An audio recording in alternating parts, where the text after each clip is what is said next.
এসে আমার এলাকার পোলার গায়ে হাত তুলবেন? ওই যদি আমার পাওনা টাকাটা ফিরে দিত, ওর সাথে ঝামেলা করার কোনো ইচ্ছে আমার ছিল না।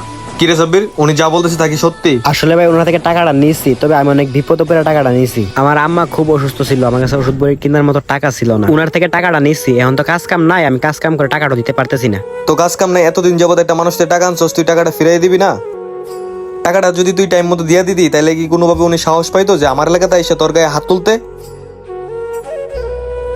কারো কাছ থেকে টাকা আনলে যথাসময়ে টাকাটা ফেরত দেওয়ার চেষ্টা করবি। ইভেন যার থেকে টাকা আনবি সে চাওয়ার আগে তার টাকাটা তাকে দেওয়ার চেষ্টা করবি। আচ্ছা ভাই, আপনি ওর কাছে কত টাকা পান? 10,000 টাকা ভাই। কিরে, 10,000 টাকাই পাই? জি ভাই, 10,000 টাকাই পা। কি যে করস তোরা। আচ্ছা ভাই, কি জানি বলে আপনি ওর সাথে আর কোনো ঝামেলা টামেলা কইরেন না। এইখানে টাকা আছে 5,000, আর আপনারে আমি 5,000 বিকাশে দিতেছি। আপনার নাম্বারটা একটু আমাকে বলেন। আচ্ছা ঠিক আছে ভাই, তুলেন।